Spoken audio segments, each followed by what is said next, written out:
복음으로 푸는 마가복음 네 번째 시간입니다. 복음으로 푸는 마가복음 네 번째, 요한의 세례라는 제목으로 하나님의 말씀을 증거하도록 하겠습니다. 그리스도의 복음은 성도를 구원합니다. 구원할 뿐만 아니라 성도의 신앙의 뼈대를 올바르게 세워줍니다. 이제 시작된 이 마가복음 시리즈를 통해서 그리스도 반석 위에 아름답게 거룩하게 세워지는 믿음의 성전들이 되시기를 주님의 이름으로 축원합니다. 마가복음은 예수가 하나님의 아들이요 그리스도라는 복음의 폭탄을 맨 처음에 터뜨리면서 시작합니다. 복음의 시작을 선포합니다. 복음의 시대가 드디어 개막이 되었다라는 것인데요. 이에 바로 이어서 이제 세례 요한이 등장합니다. 이는 복음이 복음되게 하기 위한 준비의 과정이다라고 할 수 있는데요. 그래서 오늘은 길 예비자로서 등장하고 있는 세례 요한의 물 세례에 대해서 함께 상고해 보고자 합니다. 오늘과 다음 주에 2주에 걸쳐서 세례 요한의 물 세례에 대해서 함께 상고해 보고자 합니다. 복음이란 조직신학적으로 표현했을 때 그리스도의 인격과 사역이다 라고 한다고 말씀을 드렸어요. 그리스도의 인격과 그리스도의 사역이 하나로 증언될 때 그게 복음입니다. 예수가 하나님의 아들이시고 예수가 그리스도시다. 그런데 그 예수가 우리를 위해서 무엇을 해 주시는가? 인간의 죄의 문제를 해결해주고 의인이라고 말해 주신다라는 겁니다. 죄의 문제가 해결됨으로써 영생을 누리게 된다라는 것이 복음의 핵심이라는 겁니다. 이 말씀을 기록된 성경 계시와 그리고 성령의 역사를 통해서 믿음으로 그리스도의 영이 그의 안에 임하여서 예수 그리스도의 대속의 죽음과 부활과 승천을 믿게 되고 그래서 믿음 고백하게 되며 기쁨으로 따르게 된다라는 것이 복음의 내용인데요. 이 믿음이 우리 안에 임하게 하기 위한 준비의 과정으로서 지금 세례 요한과 그의 세례가 등장하고 있는 겁니다. 그런데 8절에서 뭐라고 말씀하고 있습니까? 세례 요한과 세례 요한의 등장에 대해서 말씀하지만 핵심은 8절의 말씀에 나는 너희에게 물로 세례를 베풀지만 내 뒤에 오실 분은 성령으로 세례를 주실 것이다 라는 겁니다. 나는 물로 세례를 주지만 내 뒤에 오시는 분이 진짜 본래의 분이고 그분은 성령으로 세례를 주실 것이다. 그분이 누굽니까? 바로 하나님의 아들이시자 그리스도이십니다. 그러니까 이 세례 요한의 선포를 믿고 이 세례 요한의 선포를 듣고 믿고 따르면 구원을 얻고 영생을 얻게 되는 겁니다. 세례 요한이 주님의 길을 예비하는 자로서 복음을 준비하고 전하고 있습니다. 그래서 성령으로 세례 주실 분을 소개하기 위해서 요한의 물 세례가 등장한다라는 것을 기억하시기 바랍니다. 물로 세례를 베푸는 것은 성령으로 세례를 베풀어 주실 분을 소개하는 것일 뿐이다라는 겁니다. 물이 중요한 게 아니라는 거예요. 그런데 율법에는요. 몸이 부정하게 됐을 때 부정한 것과 접촉한 자는 그 손을 씻어라 또는 그 발을 씻어라 또는 몸을 씻어라 아예 털을 다 밀어라 이런 물로 몸을 씻는 규례들이 있어 왔습니다. 그런데 세례 요한은 요단강 물에 완전히 담갔다가 일어나게 하는 세례 원래는 침례죠. 물에 완전히 침투시켰다가 끄집어내는 겁니다. 그런 세례를 베풀고 있습니다. 침례라는 게 원래 몸 전체를 다 물에 담궜다가 거기서 빠져 죽었다라는 거예요. 그런 다음에 끄집어내는 건데 그런데 오늘날 우리는 장로교는 물을 손에 묻혀서 머리에 약간 찍어 바르는 세례를 줍니다. 그래서 이게 장로교는 틀렸다라고 하는 그런 교파도 있는데 만약에 성경을 문자 그대로 받고 행해야 된다면 모든 말씀을 문자 그대로 받아야 될 것입니다. 근데 우리 장로교가 그 침례가 아닌 세례를 행하는 것은 그 내용의 핵심 의미를 가지고 있다라는 뜻인데요. 어쨌든 물로 하니까 물세례라고 하는 겁니다. 실제로 만약에 몸 전체를 이렇게 담그게 되면 그 침례를 하는 교회당을 가보면 이 강대상이 높아요. 그 보면 강대상 밑에 욕조, 수조 같은 게 있습니다. 그래서 침례를 하는 날에는 강대상이 쭉 이 밑에 무대가 쫙 열리면서 투명 수조에 사람을 초대해서 집어넣고, 그러니까 벌써 시각적으로도 굉장히 강렬하죠. 사람이 그 안에 완전히 푹 담가졌다 나오는 모습이니까요. 그렇게 실제로 몸 전체를 물에 담그면 그 효과나 의미가 굉장히 강렬할 것입니다. 그냥 머리에 물 조금 묻혔다가 뭐 이제 털어내고 하는 것보다는 굉장히 강렬한 기억으로 남을 것입니다. 그러나 그 물 자체가 구원을 주는 게 아니라는 겁니다. 물 자체가 구원을 주는 게 아니고 그 물은 이제 세례 요한을 통해서도 이미 설명되는 건데 의미를 설명해주는 장치일 뿐이라는 겁니다. 물 세례를 준다는 것은 성령으로 세례를 받아야 한다는 것의 준비 과정일 뿐이라는 겁니다. 진짜는 성령 세례라는 거예요. 중요한 것은 성령이 임하셔야 된다라는 것, 이것입니다. 성령으로 세례를 주실 분, 예수 그리스도, 그분이 누구신지 제대로 알고 믿어야 된다라는 게 지금 세례 요한이 물로 세례를 주려 하는 것의 의미입니다. 그러니까 사실 엄격하게 말해서 우리가 교회에서 세례를 받게 되는데, 여기 이제 거의 다 세례를 받으셨잖아요. 이렇게 교회에 와서 세례를 받는데, 세례 받는 것의 핵심은 성령이 임해야 거듭남을 얻게 된다는 것을 보여주는 장치일 뿐이라는 겁니다. 그 세례 자체가 그 사람을 거듭나게 하는 것이 아니라 그 세례 전 혹은 그 후 혹은 동시에 성령께서 임재하심으로 말미암아 성령님이 내 안에 세례를 주심으로써 거듭나게 된다. 그거를 가시적으로 보여주는 장치일 뿐이라는 겁니다. 인간의 지식이나 수고나 노력이 아니고 성령님이 내 마음에 임하셔야 내가 죄인임을 인정하게 되고, 그리고 내 죄의 문제를 해결하기 위해서 하나님이신 예수님이 내 대신 대속의 십자가를 지셨음을 믿고 인정하게 됩니다. 그리스도와 함께 죽고 그리스도와 함께 살아나고 그리스도와 함께 동행하는 인생이 되어진다라는 겁니다. 이것은 오직 성령의 능력입니다. 사람의 수고와 노력이 아니고 성령의 능력입니다. 성령의 능력으로 예수를 구주로 믿게 되면 나는 나의 옛사람이 물에 빠져 죽는 겁니다. 나의 육신적인 옛 가치관들이 물에 빠져 씻겨져 나가 버리는 겁니다. 그리고 성령님이 함께함으로 거듭난 사람이라는 것을 하나님과 교회와 성도 앞에 믿음으로 담대하게 고백하게 되는 겁니다. 그러니까 세례 요한이 물로 세례를 준다는 것은 사실 율법에는 없는 겁니다.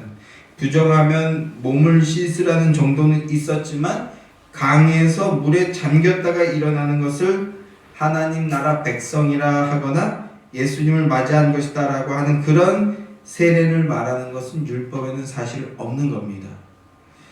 그러면 율법에도 없는데 그러면 왜 세례 요한은 사람들에게 물로 세례를 받게 하면서 회개의 복음을 선포하고 있는가? 자, 먼저 본문 6절 말씀부터 다시 한번 읽어보겠습니다. 본문 6절 말씀 다 함께 시작. 요한은 낙타 털 옷을 입고 허리에 가죽 띠를 띠고 메뚜기와 석청을 먹더라. 요한은 낙타 털 옷을 입고 허리에 가죽 띠를 띠고 메뚜기와 석청을 먹더라. 이 말씀을 보고 혹은 이 말씀을 듣고 유대인이나 또는 성경을 좀 많이 아는 분들은 선지자 엘리야의 모습을 연상했을 겁니다. 그런데 당대의 사람들이나 심지어 제자들까지도 그 세례 요한을 엘리야라고 생각하고 있지는 않는 것을 보게 됩니다. 낙타털 옷을 입고 가죽띠를 띠고 메뚜기와 석청을 먹었다는 것은요, 요한이 지난주에 얘기했죠. 원래는 아버지가 제사장이기 때문에 그걸 이어받으면 그냥 편안한 곳에서 기득권처럼 생활을 할 수 있는데 그 모든 것을 버렸다고요. 그러나 핵심은 그게 아닙니다. 요한이 어쨌든 지금 광야에서 생활을 하고 있었다라는 말씀입니다. 광야에서 생활하면서 뭐 하고 있는 겁니까? 왜 이렇게 하고 있어요? 복음을 증언하기 위해서입니다. 복음을 전파하기 위해서. 그러면 요한이 뭐라고 복음을 전파했습니까? 회개하라, 천국이 가까이 왔다. 회개하라, 천국이 가까이 왔다. 이렇게 힘차게 복음을 증언하고 있었습니다. 이 복음을 들은 사람들이 물론 요한의 이 복음을 완전히 다 이해한 것은 아니었지만, 그러나 많은 사람들이 요한에게 나와 가르침을 듣고 세례를 받고 있는 것이었습니다. 그런데 그 요한이 그 요한의 모습이 엘리야의 모습이라는 거예요. 엘리야의 모습. 그래서 우리는 이것을 두 가지로 생각해 볼 수 있는데요. 첫째는 엘리야의 일이 무엇이었는지이고, 그리고 두 번째는 세례 요한이 왜 물로 세례를 주는 것인지라는 것입니다. 그래서 오늘과 다음 주 2주에 걸쳐서 이 부분에 대해서 신구약 전체를 한번 쫙 훑어보면서 지금 상고해 보려고 하고 있는데, 그래서 먼저 열왕기 하로 한번 가보겠습니다. 열왕기 하 1장으로 한번 가보시죠. 1장 1절부터 6절까지 말씀입니다. 시작. 아합이 죽은 후에 모압이 이스라엘을 배반하였더라. 아하시아가 사마리아에 있는 그의 다락 난간에서 떨어져 병들매 사자를 보내며 그들에게 이르되 가서 에그론의 신 바알세불에게 이 병이 낫겠나 물어보라 하니라. 여호와의 사자가 디셉 사람 엘리야에게 이르되 너는 일어나 올라가서 사마리아의 왕의 사자를 만나 그에게 이르기를 이스라엘에 하나님이 없어서 너희가 에그론의 신 바알세불에게 물으러 가느냐. 그러므로 여호와의 말씀이 내가 오늘 올라간 침상에서 내려오지 못할지라 내가 반드시 죽으리라 하셨다 하라. 엘리야가 이에 가니라. 사자들이 왕에 돌아오니 왕이 그들에게 이르되 너희는 어찌하여 돌아왔느냐 하니 그들이 말하되 한 사람이 올라와서 우리를 만나 이르되 너희는 너희를 보낸 왕에게로 돌아가서 그에게 고하기를 여호와의 말씀이 이스라엘에 하나님이 없어서 내가 에그론의 신 바알세불에게 물으려고 보내느냐. 그러므로 내가 올라간 침상에서 내려오지 못할지라 내가 반드시 죽으리라 하셨다 하라 하더이다. 자, 아합이 죽은 후에라고 시작을 하고 있어요. 아합이 죽은 후에 북이스라엘의 이야기라는 겁니다. 북이스라엘이 극심한 우상숭배에 빠져 있는 모습을 보여주는 겁니다. 아합이 죽고 그의 아들 아하시아가 왕이 됐는데 아하시아도 지금 자연스럽게 우상숭배를 하는 모습을 보여주는 거죠. 난간에서 떨어져서 병이 들었어요. 병이 들었다고 하는데, 그런데 그 병에 대해서 에그론의 실 바알세불에게 사람을 보내서 이거 내가 죽을 병이냐 아니면 깨끗이 낫게 되느냐 이걸 물어보게 하겠다라는 겁니다. 그러니까 하나님께서 선지자 엘리야에게 말씀하시는 겁니다. 그들을 가로막고 너는 반드시 죽는다. 아하시아는 죽을 거다라는 걸 전달하라는 거죠. 너는 침상에서 못 내려오고 그대로 죽을 거야. 이런 얘기를 누가 좋아하겠습니까? 누가 좋아하겠습니까? 여러분, 제가 이런 농담하면 저희 집에 계신 분이 되게 싫어하는데 제가 앞으로 40년 정도밖에 못 살 겁니다. 40년 뒤면 죽어 있을 확률이 높습니다. 여기 계신 분들 중에 50년 뒤면 안 계실 분들이 상당히 많습니다.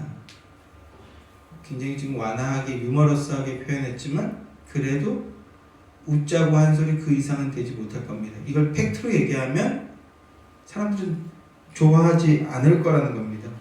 그러니까 너가 침상에서 못 내려오고 죽는다 이런 얘기하면 누가 좋아하겠습니까? 아무리 그게 하나님의 말씀이라고 한다고 해도 사람들은 좋아하지 않을 겁니다.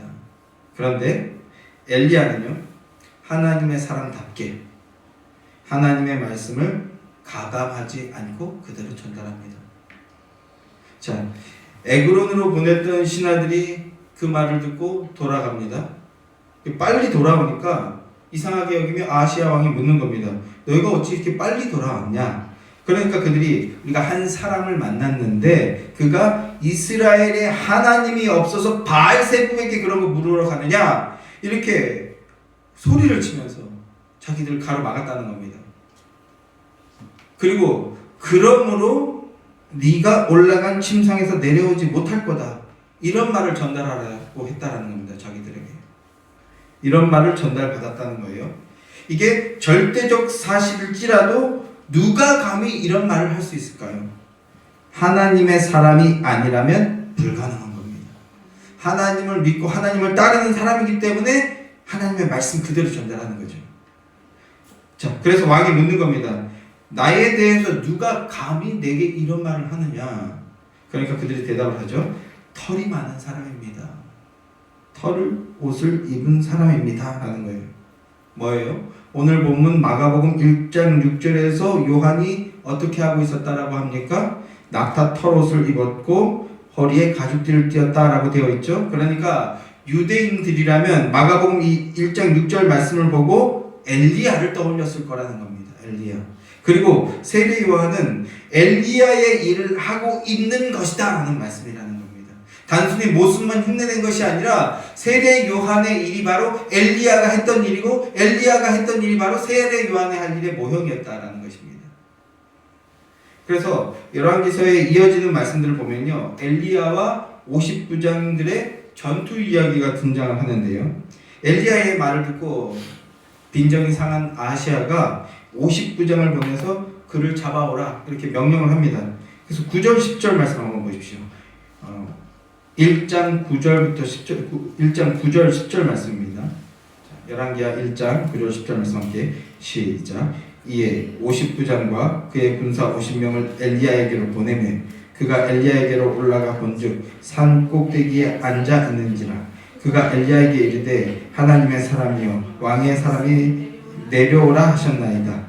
엘리야가 50부장에 대답하여 이르되 내가 만일 하나님의 사람이면 불이 하늘에서 내려와 너와 너의 50명을 살을지로다 하매 불이 곧 하늘에서 내려와 그와 그의 군사 50명을 살랐더라. 50부장이 와서 엘리야를 붙잡아 가려고 하는 거예요. 그러나 엘리야가 뭐라고 합니까? 내가 하나님의 사람이라면 하늘에서 불이 내려와서 너희를 살으리라 이렇게 한다고요. 그리고 즉시 그대로 살라버렸다라고 말씀하고 있죠. 지금 이 사건은 북이스라엘의 영적 상태를 보여주고 있는 겁니다. 그리고 그 영적 상태에 대한 하나님의 마음과 뜻과 계획이 무엇인지를 있는 그대로 보여주고 있는 겁니다. 불태워버리겠다는 거죠. 안타깝지만 그래서 50부장과 그의 부하들 50명이 다 불에 다 죽어버렸습니다. 그러니까 왕이 또 50부장을 보내는 거예요. 그런데 그 두 번째로 보냄을 받은 50부장도 똑같은 상황이 벌어져서 다 죽어버렸습니다. 그래서 아하시아가 왕인데 자존심이 있죠. 고집이 있죠. 세 번째 또 50부장을 보냈습니다. 그런데 이 세 번째로 보냄을 받은 50부장은 이전에 두 사람과는 조금 다른 모습을 보여줍니다. 앞서 보내졌던 사람들이 허무하게 죽게 된 것을 알고 있어서 그게 두려워서 그러는 건지 아니면 그도 하나님을 믿고 경외하는 사람이어서 그런 것인지 정확히는 알 수 없지만 그 이전의 사람들과는 조금 다른 반응을 보입니다. 엘리야에게 하나님의 사람이여 라고 말합니다. 하나님의 사람이여 우리를 불쌍히 여겨주소서. 당신의 종인 이 50명의 생명을 귀히 보소서 라고 합니다. 그러면서 무릎을 꿇고 간구하는 모습을 보여줍니다. 그러자 엘리야가 여호와의 사자가 엘리야에게 너는 두려워하지 말고 이 50부장과 함께 아하시아에게 가라 이렇게 말씀합니다. 그래서 그 말을 듣고 아하시아에게 가서 결국 엘리야는 어떻게 합니까? 또 똑같은 말을 해요. 당신은 죽을 것이다. 그래서 결국 아하시아는 죽게 됩니다. 지금 우리가 이 말씀을 이렇게 상고하고 있는 이유는요, 엘리야가 했던 이 사역을 세례 요한이 하고 있다는 말씀을 드리기 위해서입니다. 엘리야가 했던 그것을 세례 요한이 하는 것입니다. 누가복음 1장 17절 말씀을 보게 되면 세례 요한이 엘리야의 심령과 능력으로 주 앞에 와서 백성을 준비하는 일을 할 것이다 라는 말씀을 전하고 있어요. 엘리야의 일을 한다라고 말씀하고 있습니다. 예수님보다 한 발짝 먼저 와서 하나님 아버지의 마음을 자식들에게로 향하게 하는 일을 한다는 겁니다. 엘리야가 거스르는 자식을 돌아오게 하고 주를 위하여 세운 백성을 준비하는 일을 했고, 엘리야가 한 그 일을 이제 누가 한다고요? 세례 요한이 한다는 겁니다. 그리고 세례 요한이 하는 그 일은 구약에서 이미 엘리야가 다 해놨다라는 겁니다. 자, 구약 성경의 마지막 책으로 가보겠습니다. 구약 성경의 마지막 책인 말라기 4장으로 한번 가보겠습니다. 말라기 4장 1절 말씀입니다. 시작. 만군의 여호와가 이르노라. 보라, 용광로 불같은 날이 이르리니 교만한 자와 악을 행하는 자는 다 지푸라기 같을 것이라. 그 이르는 날에 그들을 살라 그 뿌리와 가지를 남기지 아니할 것이로되.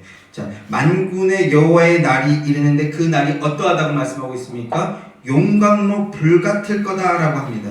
용광로 불. 용광로 불 같은 불이라는 게 뭡니까? 맹렬하게 모든 걸 다 태워버리고 녹여버린다라는 것이죠. 그렇게 다 녹여버리겠다, 심판하겠다는 것인데, 어떤 자를 용광로 불에 녹여버리겠다고 하셨습니까? 교만한 자와 악을 행하는 자라고 합니다.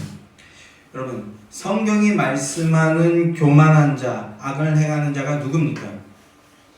성경이 말씀하고 있는 교만한 자, 악을 행하는 자가 누굽니까? 저와 여러분입니다. 나예요, 나.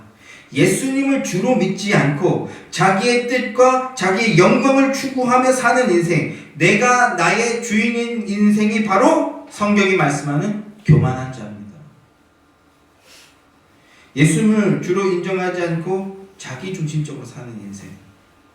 우리는 교만이나 악함이라고 하면 자꾸 감옥에 가 있는 이런 사람들을 떠올리는데 아니라고요. 아닙니다. 성경은 그런 한시적인 윤리, 도덕 혹은 사회법 수준의 것으로 이야기하지 않습니다. 성경은 나라는 존재와 영원한 세계를 이야기한다는 것을 기억해야 됩니다. 그리고 교만한 자와 악을 행하는 자 이야기를 하는데 다 불에 태워주고 남기지 않을 것이다 라고 말씀합니다. 자, 말라기 4장 2절 3절 말씀도 함께 보겠습니다. 4장 2절 3절 말씀 함께 시작. 내 이름을 기억하여 하는 자 너희에게는 공의로운 해가 떠올라서 치료하는 광선을 비추리니 너희가 나가서 외양간에서 나온 송아지같이 뛰리라. 또 너희가 악인을 밟을 것이니 그들이 내가 정한 날에 너희 발바닥 밑에 재와 같으리라. 만군의 여호와의 말이니라. 여호와를 경외하는 자와 교만한 자가 지금 대비되고 있는데요, 여호와를 경외하는 자는 뭡니까? 여호와를 경외한다? 예수님이 누구신지 아는 겁니다. 예수님이 누구십니까? 예수님이 나의 구주이시고 하나님의 아들이시고 즉 만왕의 왕이시오 만주의 주이심을 믿고 고백하는 자가 바로 여호와를 경외하는 자입니다. 그런데 교만한 자는요, 그 예수를 안 믿고 인정하지 않는 자가 교만한 자입니다. 예수를 주로 안 믿고 인정하지 않으니까 교만한 자, 말 그대로 교만한 자인 것이죠. 자, 교만한 자와 여호와를 경외하는 자를 지금 딱 대비해서 말씀이 나오고 있는데 4절부터 6절까지도 한번 함께 읽겠습니다. 자, 말라기서 4장 4절부터 6절까지 말씀 함께 시작. 너희는 내가 호렙에서 온 이스라엘을 위하여 내 종 모세에게 명령한 법, 곧 율례와 법도를 기억하라. 보라, 여호와의 크고 두려운 날이 이르기 전에 내가 선지자 엘리야를 너희에게 보내리니 그가 아버지의 마음을 자녀에게로 돌이키게 하고 자녀들의 마음을 그들의 아버지에게로 돌이켜 하리라. 돌이키지 않으면 두려울 건데 내가 와서 저주로 그 땅을 칠까 하노라 하시니라. 모세에게 준 율례와 법도를 기억한다는 것은 예수에게로 돌아가게 된다라는 것을 말하는 건데요, 구약의 마지막 책이 무슨 말씀을 하고 있습니까? 여호와의 크고 두려운 날이 임한다라는 겁니다. 여호와의 크고 두려운 날이 뭡니까? 혹자들은 구원의 날이라고 말하지만, 그러나 이 문맥에서 말씀하는 여호와의 크고 두려운 날이란 심판의 날입니다. 심판의 날. 그런데 그 여호와의 크고 두려운 날이 이르기 전에 내가 선지자 엘리야를 너희에게 보내리라 합니다. 그가 아버지의 마음을 자녀에게로 돌이키게 하고 자녀들의 마음을 아버지에게로 돌이키게 하리라 합니다. 누가복음 1장 17절에서 말씀했던 천사가 사가랴에 했던 그 말씀이죠. 세례 요한을 사가랴가 아들 세례 요한을 낳게 될 것인데 그 세례 요한이 엘리야의 심령과 능력으로 아버지의 마음을 자식에게 주고 의인의 슬기를 돌아오게 하는 일을 준비할 것이다 라고 하는 그 말씀입니다.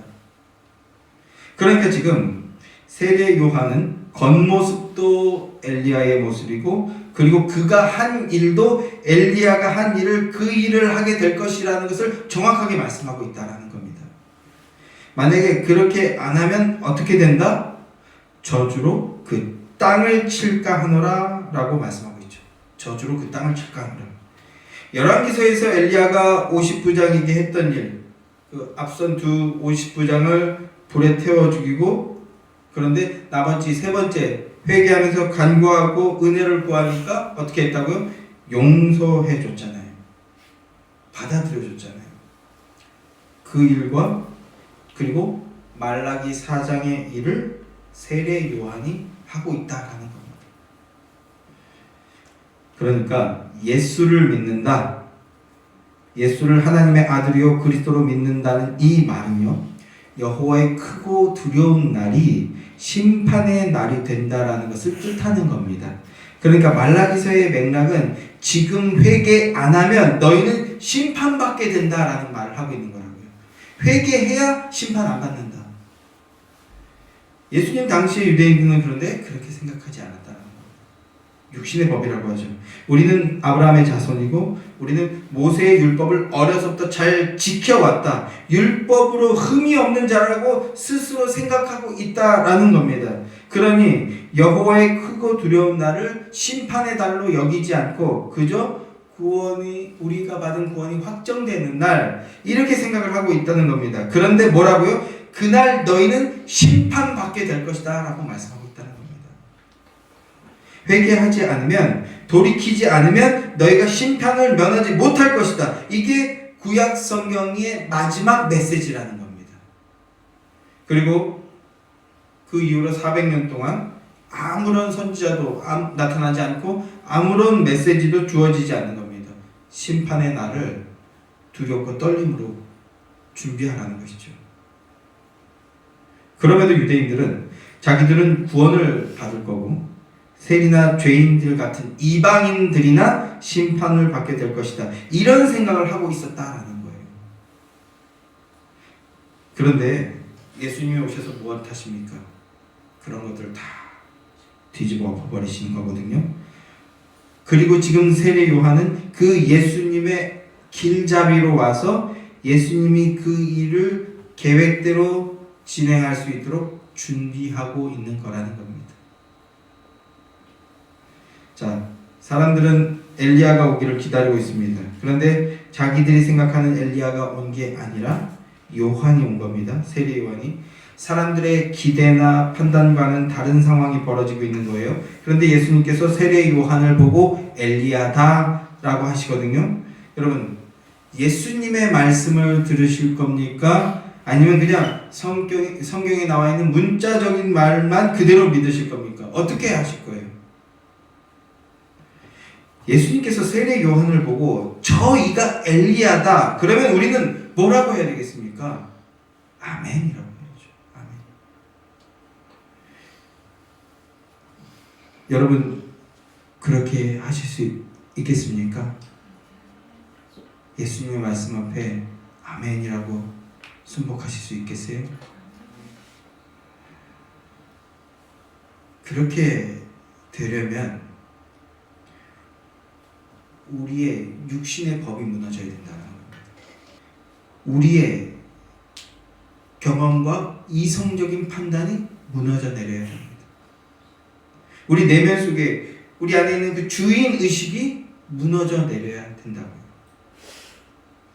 철학자 데카르트가 코기토 에르고 숨이라는 말을 세상에 던졌죠. 나는 생각한다. 나는 존재한다. 이런 엄청난 말을 쏟아냈습니다. 모든 것을 다 의심하고 부정해도 그 의심하고 있는 나라는 존재는, 지금 생각하고 있는 이 나라는 존재는 결국 부정할 수 없다는 거죠. 사람들이 이 말에 열광했어요. 그래서 데카르트의 이 말로써 인간이 모든 진리의 척도 기준이 되어 버린 겁니다. 거기서부터 시작한 거예요. 육신의 법이 진리의 기준이 되어 버린 겁니다. 인간의 이성적인 판단을 사고와 판단의 척도로 보게 되는 거죠. 그 이후로 이제 오늘날의 보편적인 정서는 초월적인 세계, 영적인 세계, 그런 거 안 믿는 거, 그런 거 무시하는 게 보편화되었다는 거죠. 그런 게 어딨어. 이렇게 생각하는 게 똑똑한 거다라는 게 어떤 표준이 된 시대에 살고 있다는 겁니다. 영적인 세계, 초월적인 세계, 그런 이성의 영역을 벗어난 이야기들 말고 이성 안에서 경험하고 판단할 수 있는 것들만 우리 이야기하자. 이런 과학 표준주의 시대가 되어버렸어요. 그런데 사실 이 말은 내가 진리의 기준이다 라는 말인 겁니다. 그리고 그럼으로써 예수는 안 믿는 게 표준이 되었다라는 뜻입니다. 그런데 예수님께서 뭐라고 말씀을 하시는가? 요한을 보고, 그런 사람들을 향해서 저 세례 요한을 보고 저가 엘리야다 라고 하고, 그렇게 사람들의 판단을 무너뜨려 버리는 말씀을 해버리시는 겁니다. 그러니까 예수님을 믿습니다 라고 그런 믿음 고백이 나오려면 나라는 존재, 내 가치관, 내 판단, 내 경험과 지식, 그것들이 다 무너져야만 예수님을 하나님의 아들이요 그리스도라고 믿고 고백할 수 있다라는 것입니다. 복음이 뭡니까? 십자가에 죽은 그 예수가 하나님의 아들이시며 그리스도라는 겁니다. 그리고 그 인간의 죄 문제 때문에 우리 대신 십자가에 죽은 그 예수가 다시 살아나셨고 승천하셨고, 그래서 보좌 옆에 계시며 그래서 그분의 영이 우리 안에 와 계시다라는 겁니다. 이게 복음입니다. 이게 사람의 눈으로는 안 보이는 거예요. 사람의 눈으로는 안 보입니다. 그러니 그걸 어떻게 믿어요? 그래서 똑똑하다라고 하는 사람들은 다 안 믿어 라고 한다는 겁니다. 나는 그런 거 안 믿어. 이 시대의 철학, 인간의 이성의 판단에서 벗어난 오류고 사람들이 마음으로 만들어낸 이야기일 뿐이다 라고 생각하고 있다라는 겁니다. 그래서 예수님을 안 믿는다는 거예요.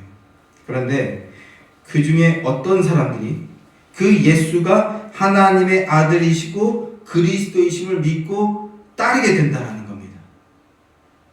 그 예수께서 지신 십자가가 나의 죄를 대신하기 위한 그 사랑이었다라는 것, 언약의 성취였다라는 것을 믿고 고백하는 어떤 사람들이 나타나게 된다라는 겁니다. 성령의 역사. 여러분 지금 이 말씀에 아멘이십니까? 성령의 역사가 나타나고 있는 거죠. 그래서 우리가 설교를 듣는다는 것은 나의 옛사람, 인간의 이성의 판단을 가치와 기준으로 여기던 옛사람은 죽었다는 뜻입니다.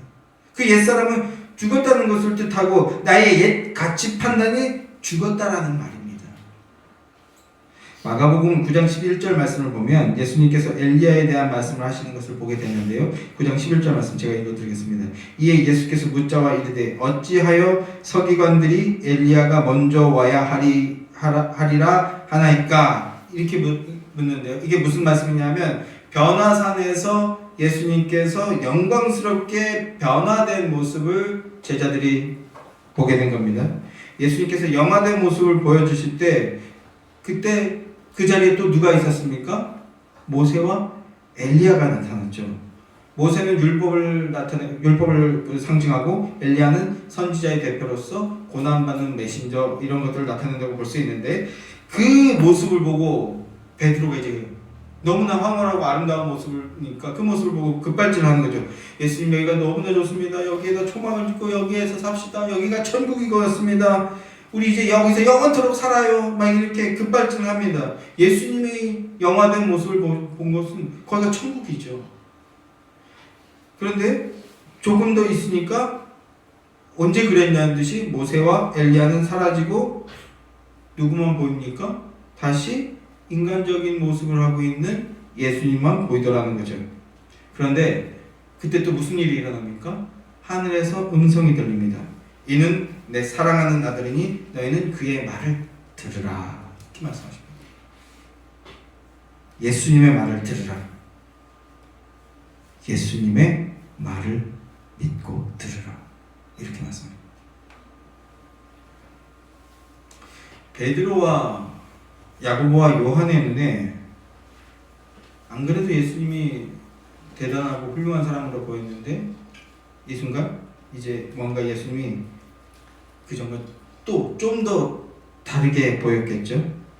예수님이 뭔가 더 있어 보이는 사람처럼 보였겠죠. 그런데 예수님이 제자들에게 뭐라고 말씀하십니까? 내가 죽고 부활하기 전까지는 내가 이렇게 영광스러웠던 모습으로 변모된 것을 어디 가서도 말하지 마라. 사람들에게 말하지 마라 라고 합니다. 왜 이런 말씀을 하셨을까요?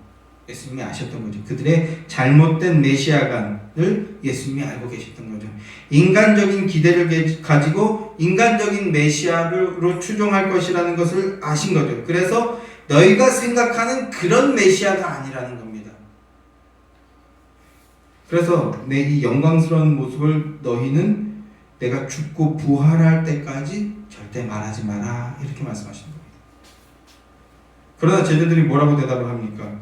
예수님이 메시아 그리스도이시라는 것을 확인했죠. 눈으로 봤잖아요. 그런데 뭐라고 얘기합니까? 누가 아직 안 왔다고 얘기하는가? 그들 생각에는 엘리야가 아직 안 왔다라는 거예요. 그러니까 자꾸 서기관들이 메시아가 오려면 누가 와야 되나? 엘리야가 와야 되는데 그가 아직 안 왔다. 이런 얘기를 하고 있는 그런 맥락이었던 겁니다. 자, 마가복음 9장 12절 13절 말씀 한번 같이 읽어보겠습니다. 마가복음 9장 12절 13절 말씀 시작. 이르시되 엘리야가 과연 먼저 와서 모든 것을 회복하거니와 어찌 인자에 대하여 기록하기를 많은 고난을 받고 멸시를 당하리라 하였느냐. 그러나 내가 너희에게 이르노니 엘리야가 왔으되 기록된 바와 같이 사람들이 함부로 대우하였느니라. 알지 못한다라는 겁니다. 알지 못해요. 성령님의 역사가 없이는 누구도 이것을 이해할 수 없고 누구도 믿음을 받을 수 없다라는 겁니다. 제자들도 그래서 나중에 예수님께서 부활하시고 그리고 성령의 임재를 경험하고 나서야 비로소 세례 요한이 엘리야였구나. 나중에 알게 되는 겁니다. 성령의 역사가 없이는 이러한 것들을 믿고 믿음으로 고백할 수 없다라는 겁니다. 세례 요한의 역할은 구약에서 엘리야의 신령과 능력으로 백성들의 마음을 돌이켜서 하나님 아버지께로 돌이키게 하는 것처럼 예수 그리스도를 믿음으로 받게 하는 것이었어요. 그게 세례 요한의 한 일이었습니다. 아버지의 마음을 백성들로 돌이키는데 그 방법이 뭐였어요? 하나님의 아들의 희생이었다라는 겁니다. 섬기심. 그러니까 예수님이 있어야 아버지의 마음이 우리에게로 돌이켜지고 예수님이 있어야 우리의 마음도 아버지에게로 돌이켜지게 된다는 겁니다. 이 일을 이루기 위해서 하나님의 아들 예수 그리스도께서 이 땅에 오셨다라는 겁니다. 그걸 증언하려고 준비하고 있는 겁니다. 세례 요한은 그러니까 그 예수를 바라보게 하고 만나게 하고 믿게 되는 그 길을 준비하고 있는 겁니다. 그 길이 뭡니까? 복음입니다. 복음으로 나가야 그 길을 만나는 겁니다. 그래서 광야에서 예수님을 증거하고 엘리야가 와서 그 마음을 돌이켜서 예수에게로 돌아가게 했던 겁니다. 세례 요한은 그 일에 충실했던 거예요. 자, 나머지 부분은 이제 다음 주에 이어서 마무리 짓도록 하고요. 오늘 말씀을 맺겠습니다. 세례 요한도 성령의 감동으로서 예수 그리스도를 증거하는 자로서의 사역을 감당하고 있는 겁니다. 나는 너에게 이렇게 물로 세례를 베풀지만 그러나 이것은 진짜의 것이 아니고 무언가를 바라보게 하고 소망하게 하는 것이다 라는 겁니다. 뭐가 진짜라는 거예요? 내 뒤에 오시는 분, 그분이 주는 세례, 성령으로 주는 그 세례가 진짜 세례고 그것을 소망해야 된다라고 증언하고 있는 겁니다. 세례요한은 오직 그리스도와 그리스도의 구속만을 증언하고 있는 것이라고 할 수 있는 겁니다. 그리고 그분 안에 즐거이 주님의 길을 예비하고 있는 것이라고도 할 수 있는 겁니다. 사랑하는 성도 여러분, 우리가 받은 물세례는요, 그리스도를 바라보게 하는 도구요, 과정요, 장치였던 겁니다. 진짜 세례는 우리 머리에 끼얹었던 그 물세례가 아니고 진짜 세례는 성령 세례입니다. 세례 요한은 그것을 증언하는 것에 모든 것을 다 하고 있는 겁니다. 성도의 모습인 거죠. 그리고 성령 세례는 오직 하나님의 강권하는 역사로만 가능합니다. 인간의 수고와 노력과 열심 이런 걸로 불가능합니다. 오직 하나님의 능으로만 가능합니다. 그리스도의 사랑의 강권함을 받고 있다면, 그래서 아멘 하고 있다면 성령 세례가 임한 것입니다. 그 복과 은혜가 가장 소중한 것임을 기억하며 감사와 찬양으로 그리스도와 더욱 동행하는 인생들이 되시기를 소망합니다. 그리스도의 성령 세례와 은혜의 역사가 날마다 더욱 충만하게 누려지시는 그런 복된 인생들이 되시기를 주님의 이름으로 축원합니다. 기도하겠습니다.